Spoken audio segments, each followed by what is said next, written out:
Two more hurdles. Just two more hurdles. The CAF Champions League has reached its penultimate stage. We are into the semi-finals. Only four remain, and the dream of African glory, the dream of continental supremacy, and the dream of all the riches and rewards that come with being champions of Africa are within sight. It's just only 3 hours to go before the big final, and these are going to be some of the most testing, demanding, and most passionate 3 hours of football for all four of our semi-finalists that they will encounter this season. Four of them all dream of the big show.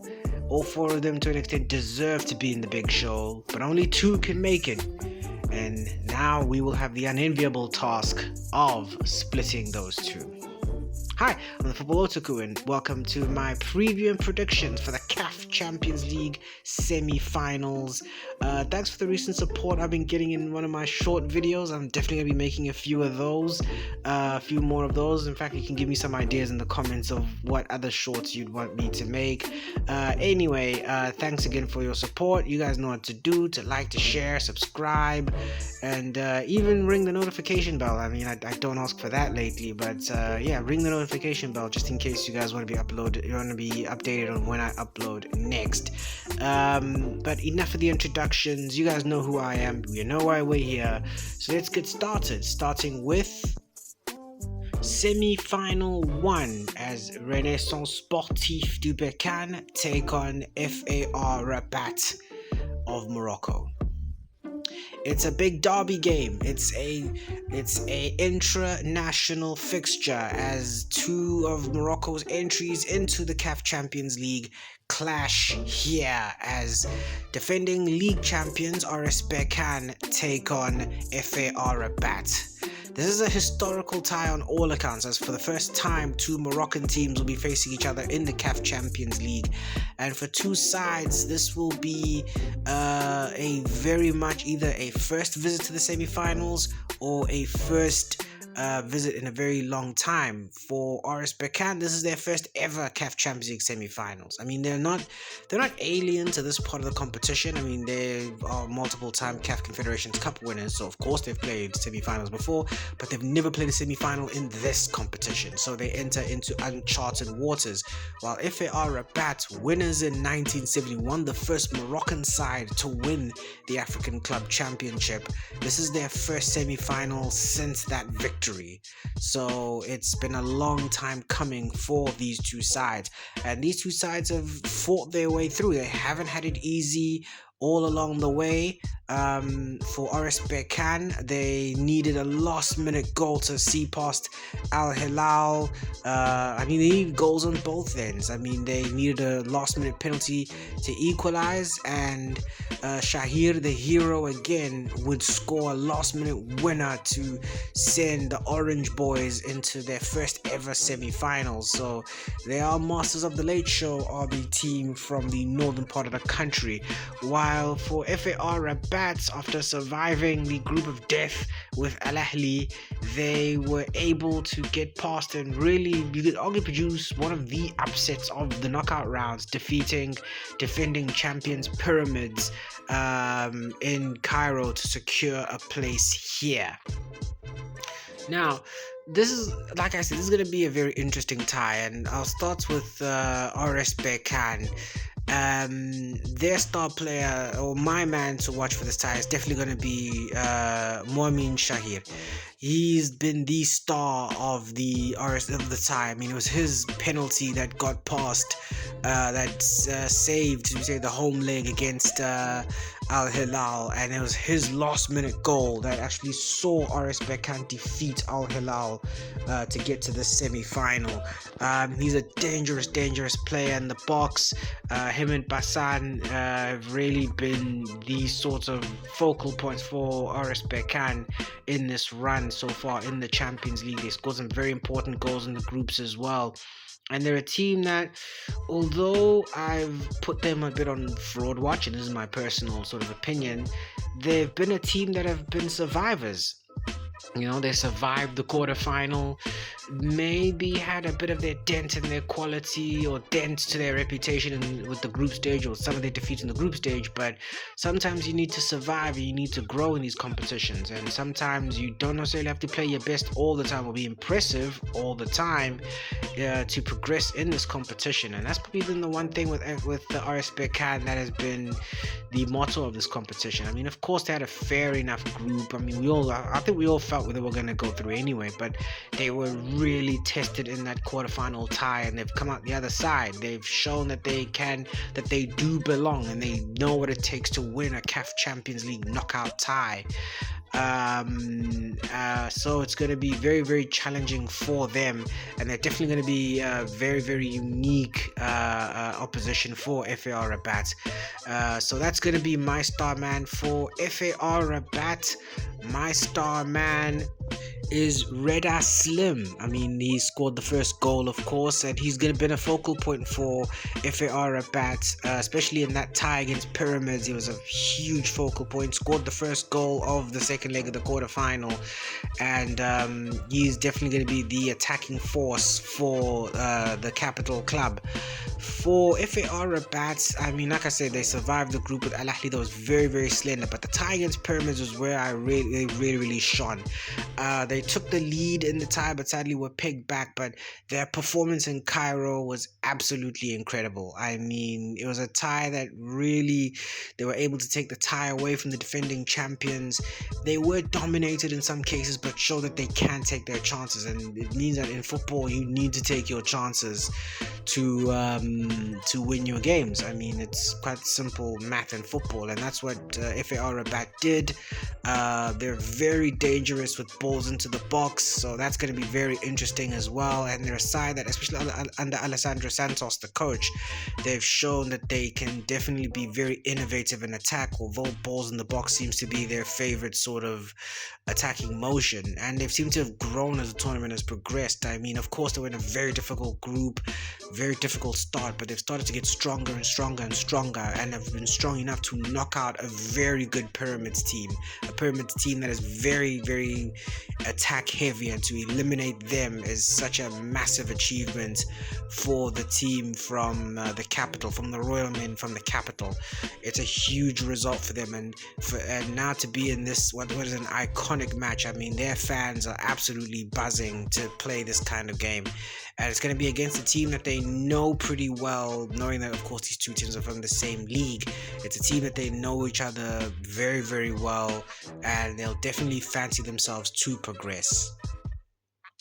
So, speaking of progression, who do I think will win this tie? I mean, this is when I say this is a difficult tie to call, this is an extreme difficult tie to call.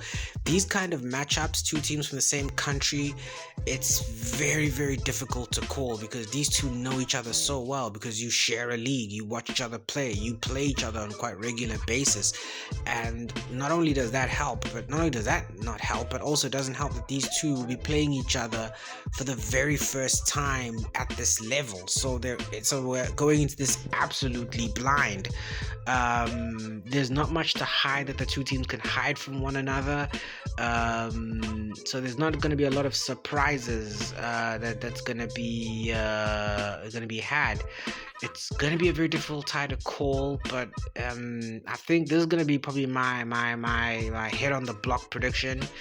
But I feel like RS Berkane's experience could see them over the line. Like I said, RS Berkane are 3 times Confederations Cup winners. They know what it means to play and win CAF knockout ties, and I feel that they might be able to get one past this FAR Rabat side, which is very inexperienced at this level of the competition. They're happy to be here, of course, but they don't really play CAF Champions League or CAF Continental ties. Of course, there's going to be that step up, but RS Berkane will know the basics of playing top level, or do we say high stakes games like these. It's kind of like, and I'm sorry to divert a little, but just to explain better, it's kind of like having a driver's license but driving a Formula 1 car. Of course, a Formula 1 car is going to be different from everything you've ever driven ever. But one of the reasons why you believe you can drive a Formula 1 car or at least can get it moving, is because you have a driver's license. You've kind of been behind the wheel of a car before. Maybe not a race car, but a car. So you'll have common knowledge of how to get a car going. So I think that's probably the best way I would describe this tie as well. I describe RS Berkane as well, and why I feel they will get over FAR Rabat into the finals, because they may not have played Champions League semi-finals before, but they've played continental semi-finals and won. And I feel that experience, that level of know-how, and they'll be able to outsmart FAR Rabat. But at the same time, this tie, it's and if I could call it, from what I see, it's absolutely dead even. But if I had to pick a winner, I would pick the experience of FAR Rabat to get over the line and to get into that first ever CAF Champions League final. The second semi-final sees Espérance Sportif de Tunis of Tunisia versus Mamelodi Sundowns Football Club of South Africa. It's becoming a classic. It's developing into being one of the great club rivalries in African football, as Espérance de Tunis face yet another familiar foe in Mamelodi Sundowns. These two have a lot of history in the CAF Champions League. For Espérance, this will be yet another semi-final in the CAF Champions League. This is their 8th semi-final in Africa's premier club competition. While for Mamelodi Sundowns, it will be their 6th and 4th in a row, which means these two know how to get this far in this competition. This will also be their 4th home and away meeting, but their 3rd in the knockout stage, and it's absolutely dead even at 1 each. Of course, their first meeting was at this stage of the competition, the 2024 semi-finals, which Espérance won home and away, defeating Mamelodi Sundowns 2-0 to progress to the final. But Sundowns would get their revenge the very next year in the quarterfinals, where a Peter Shalulile goal in the first leg would be what would separate the two sides after 3 hours in Tunis. It promises to be a tie that really will be star-studded and absolutely will see the best of African football. For Espérance, they're a team that have gone stronger as the tournament has gone on. They've definitely been playing tournament football. After a sort of slow start into the group stage, they faced their nemesis Al Ahly in one of the big rivalries in African football and got out the other side. They won 1-0 at home in Tunis and then pulled off the remarkable 3-2 win in Cairo, winning in Cairo, beating Al Ahly in Cairo for the very first time to progress this far into the competition. And they've definitely gotten better and better and better under Regia Camp. They've built up a decent amount of form in Ligue 1 Tunisienne and in the local top flight, and really look like a team that is on the move. For Mamelodi Sundowns, they faced quarterfinal debutant Stade Malien, and at home it looked all hunky-dory. 3-0 up, a comfortable 3-0 win at home, but they threatened to wilter under the Bamako heat as they were 3-0 down, or they were 2-0 down at halftime. A very uncomfortable first half where they were defensively overwhelmed by Le Stadien. In that first half, didn't help that their discipline wasn't all the way there, as well as they would concede a red card. But Sundowns' experience and know-how would see them past the plucky side from Bamako and into yet another Champions League semi-final. For the first time a South African side has reached this stage of the competition 4 years in a row. So who are going to be my star players for each side? For Espérance, I would actually pick a defender, Mohamed Tougai, the Algerian centre-back, a rocking defence as he was against Al Ahly, but also knows his way from 12 yards. I mean, he scored home and away against Al Ahly, both of which from the penalty spot. But he's someone who was a huge rock in defense, someone who commanded the Espérance back line, and especially was able to keep the likes of Trezeguet, who's I think the top scorer of the Champions League, at bay in such an important fixture. It's a very, very great. He's a very, very great defender at the back, and I feel he will be. If Esperance aspire to get past Sundowns, he will definitely be one of the players that they'll definitely be banking on. For Mamelodi Sundowns, I'll be picking someone in attack, and I'll be picking Nuno Santos. I mean, this is his debut season in Africa, and he's kind of played pretty well. He's been one of the low-key best performers of the Champions League this season. I mean, as was his performance at home against Stade Malien that's really solidified his place, in my point of view, in this match as the top guy or the guy to watch. He was involved in all 3 goals, was able to find he's able to find a great passing range. He's able to find a lot of that Sundowns players in the box. He's able to float balls into the area that cause all sorts of problems for teams at the back, cause all sorts of problems for Stade Malien, especially in the home leg. And in the disaster class that was the away leg, I mean, he was able to string some passes together. And that one period where Sundowns played well, that one period where Sundowns looked competent, he was at the end of it, was Nuno Santos. So I would feel for him, he's going to be definitely one of those more important players. Of course, Sundowns would have a lot more important players, but if Sundowns are going to win this tie, Nuno Santos, both home and away, is going to have to turn up, and he's going to have to be one of those star men to deliver Sundowns to yet another Champions League final. So how do I feel like this tie is going to go? For Mamelodi Sundowns, my concern for them is just their schedule. I mean, they're playing 7 games in April, not just this home and away tie, but they've got a domestic schedule that is starting to pile up, and they're in an intense title race with Orlando Pirates. While Esperance, on the other hand, at home, I'm trying not to use home or domestic context here, but I think we can't really keep out of it.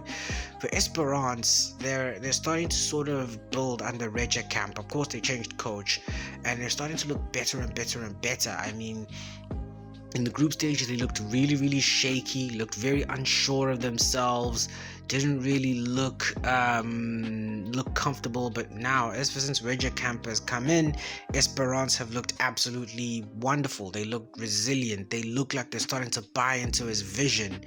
While for Sundowns, they look very, very susceptible, especially against Stade. We saw a real Jekyll and Hyde, and especially in that away game against Stade Malien, we saw how susceptible Sundowns could be. They just did not look comfortable at all in that first half.